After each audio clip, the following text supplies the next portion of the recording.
Assalamualaikum warahmatullahi wabarakatuh. We continue our lesson.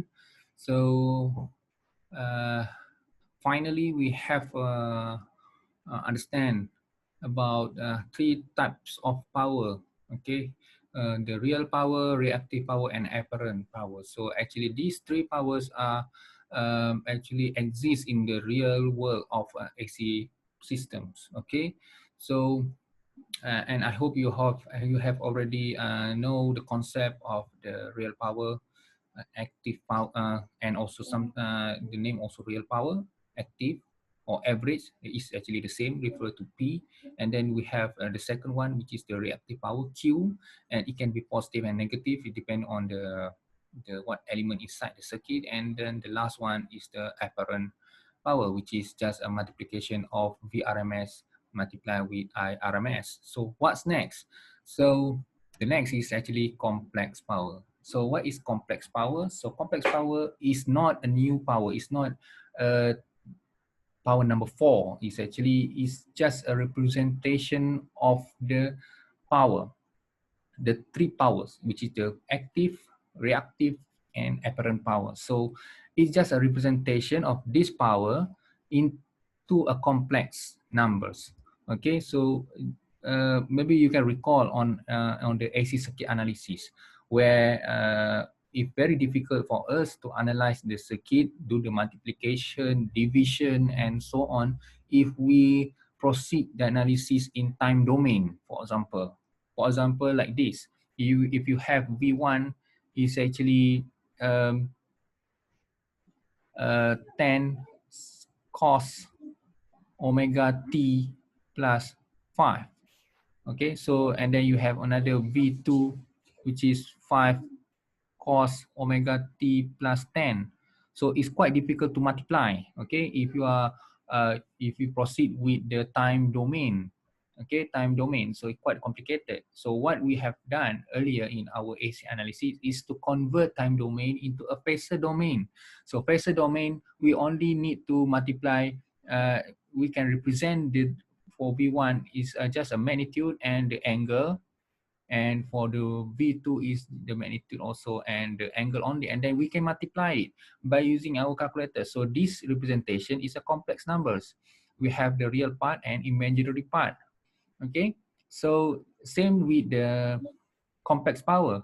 So it's just a representations of the power, of the AC power.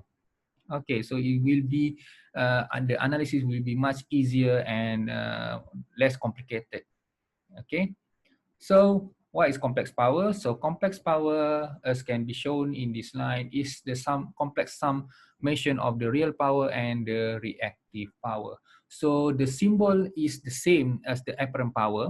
So please be not a bit confused. So still, this is the complex power, and this is equivalent to P plus JQ. So this is the real part, and then this is the imaginary part.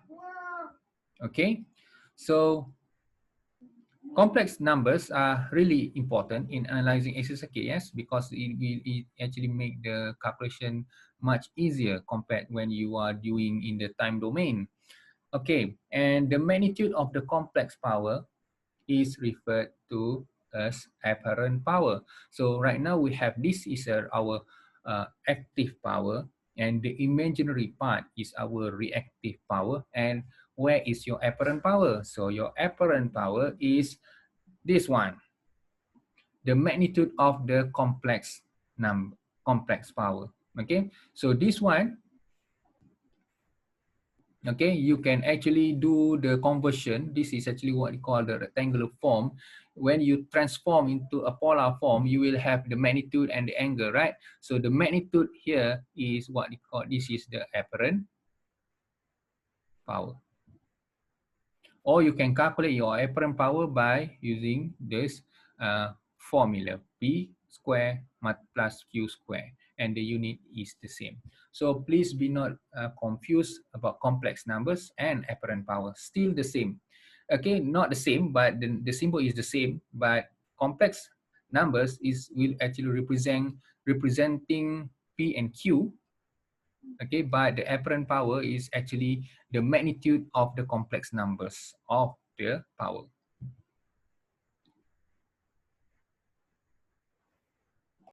So we continue to the next slide.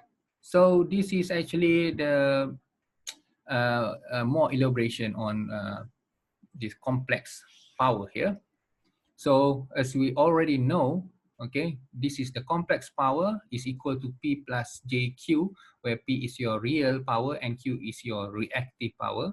Okay, and then you know that P is actually this formula, right? We have already meet this formula for the active power, and for the Q is this one, right? Same. So this is your P and this is Q. And we can see that this is cos term and this is sine term. So meaning that this one is actually a vector. Okay. So it's actually represent a vector. And since it's actually represent the vector, so we can actually simplifying, or we can actually conclude that the complex power, okay, the complex power here is actually VRMS. You can multiply with IRMS conjugate. Okay, what is the conjugate? Conjugate is actually the current, the angle of the current will be will change the angle. The angle will change sign. For example, if the original angle is a positive, when you conjugate, it will become negative.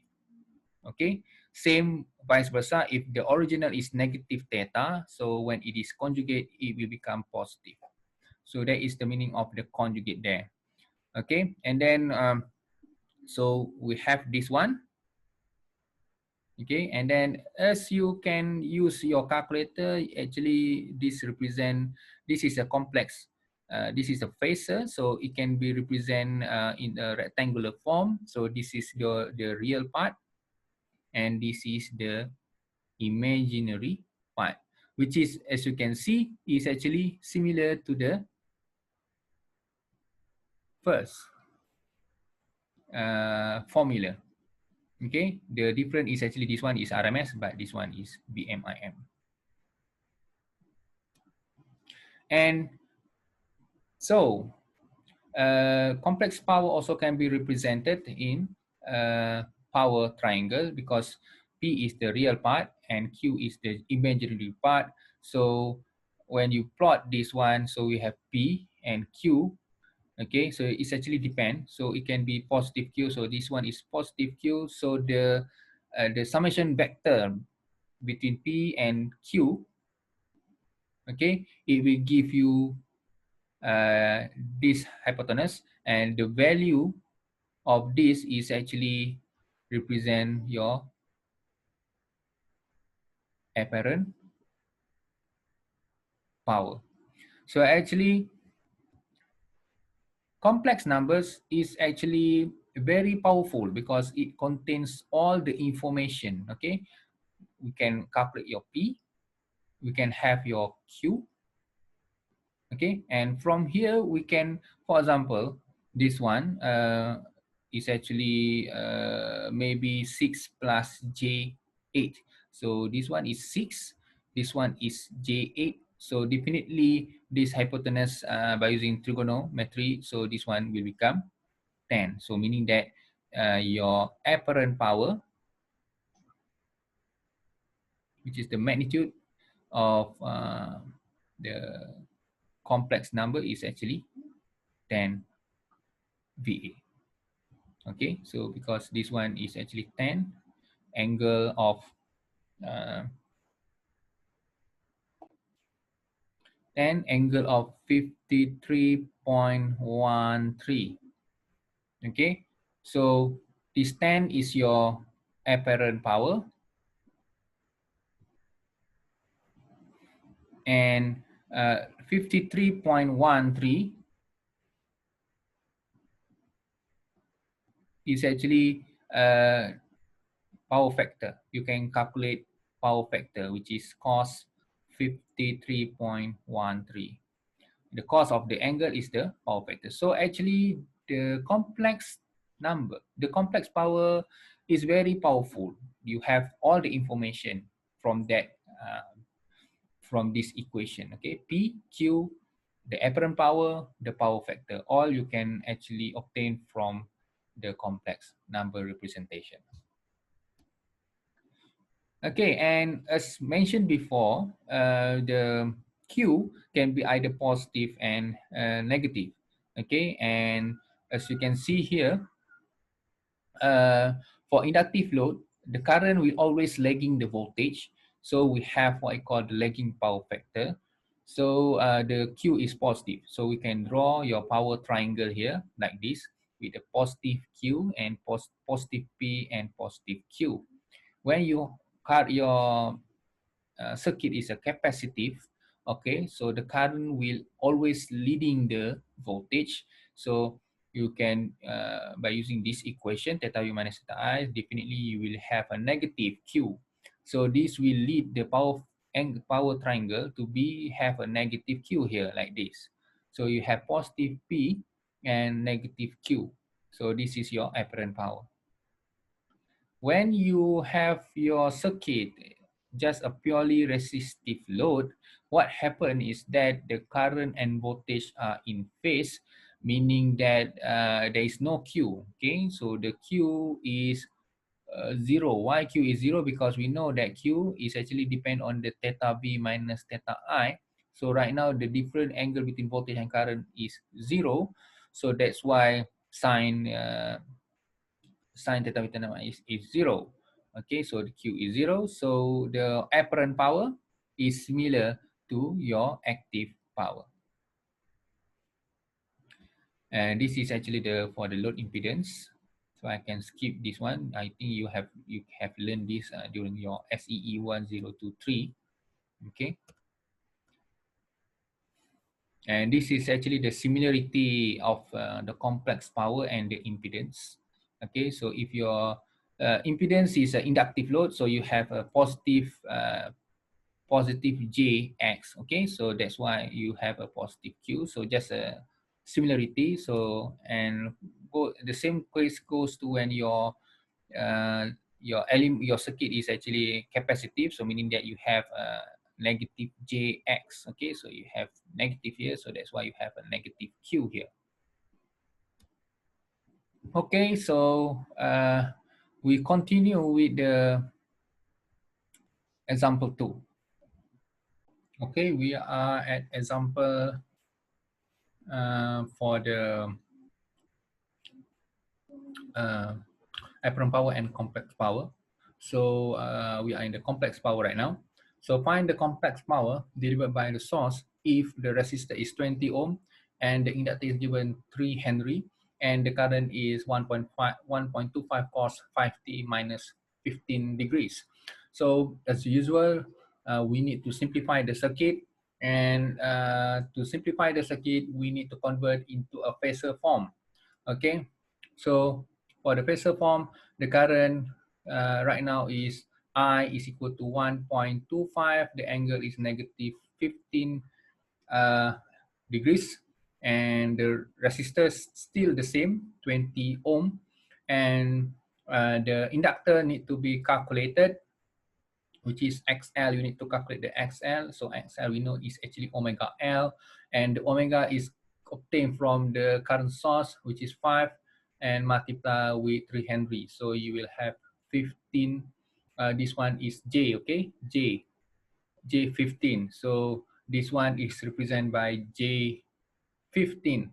So what's next? Next is actually to simplify the circuit so that it becomes a single impedance. Okay, so this one is 1.25 negative 15. Okay, I need to use this thinner current thinner pencil here. So this is your Z. So your Z here you can compute by using 20 parallel with J15. Okay, so by using calculator and so on, so I just write down this one. The value is 12. 53.14 degrees ohm. Okay. Okay. So, and then what's next is actually to obtain the voltage. Okay, to obtain the voltage of the current source here. So by using the Ohm's law, so V is equal to I Z. So I is 1.25 angle negative 15 degrees multiply with Z, which is 12 angle 53.14 degrees. So I will obtain the value of the voltage is 15 angle 38.14 degrees voltage V. Okay, so right now I have already obtained my current and voltage. So my voltage is 1538.14 and the current is 1.25 negative 15 degrees. Okay, by using complex numbers, okay, so complex number say this is the complex number. So you can use this one. It's actually VRMS multiply with IRMS conjugate. Okay, so what you need to do is to convert first the voltage here with to RMS. Okay, so VRMS here. So you just need to divide by square root 2. So this one will become 15 over square root 2 is 10.6.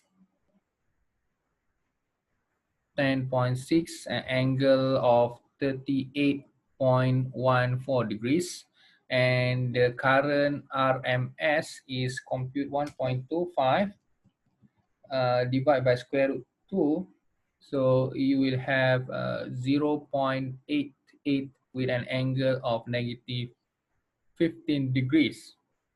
Okay, so this is the complex numbers equation, complex power equation. Okay, so from here, you just substitute this one, the value 38.14, sorry, 14, multiply with the conjugate of the current. So the conjugate of the current become 0.88, and the phase becoming a positive, right? Okay, becoming a positive value. So, and then you compute this one, okay, I will receive the answer is 9.37, okay, with an angle of I think with an angle of 53.14, I think 53.14, and the unit of the complex power is VA. So from here, okay, by using calculator, you transform into a rectangular form. Okay, so the rectangular form, just use your calculator. So 9, you just key in the value 9.37 with an angle of 53.14. You will have in the rectangular form 5.62 plus G 7.47.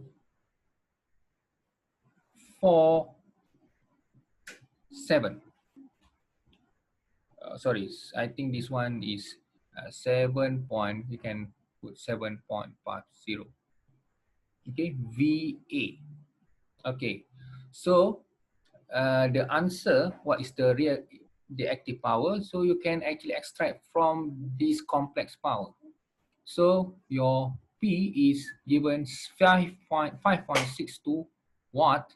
Your reactive power is positive, so this is positive also, positive 7.50 var, and your apparent power, So I just need to apparent power, which is S, is actually this value, 9.37 VA. Okay, and my power factor is cos of this angle.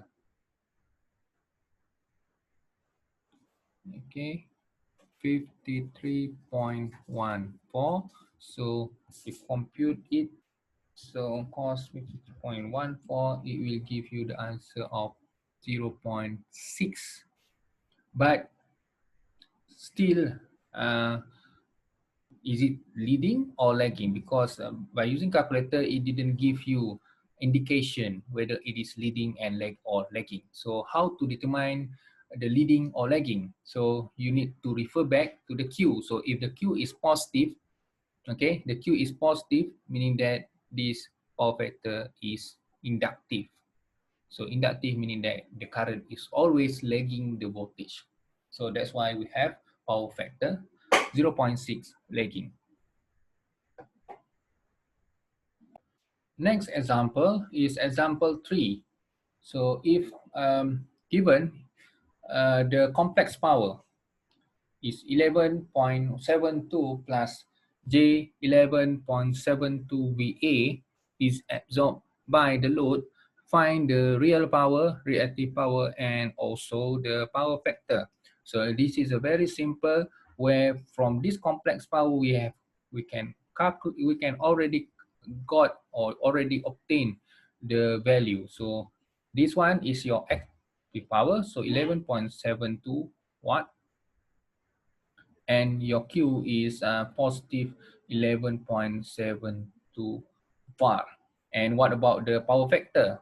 So the power factor, you need to obtain the angle first. So the angle you can get from this complex power. So let's change into a polar form. So 11.72 plus 11.72 shift I, okay, and then just shift plus, so it will be converted into this value 16.57 with an angle of 45 degrees. So your angle is 45 degrees, so meaning that directly you can get the power factor is cos 45 degrees. So cos 45 degrees is cos 45 is 0.707, but still we don't know whether it is leading or lagging by using calculator. So refer back to the Q. So the Q is positive, meaning that this circuit is inductive, so we can say that this is power factor lagging. Okay, and what about the apparent power? So the apparent power, which is S, is the magnitude of the polar form of the complex power, which is just 16.57 VA. Okay, I think this example 3 conclude the topic of the complex power. Thank you very much. So we will continue on the conservation of AC power.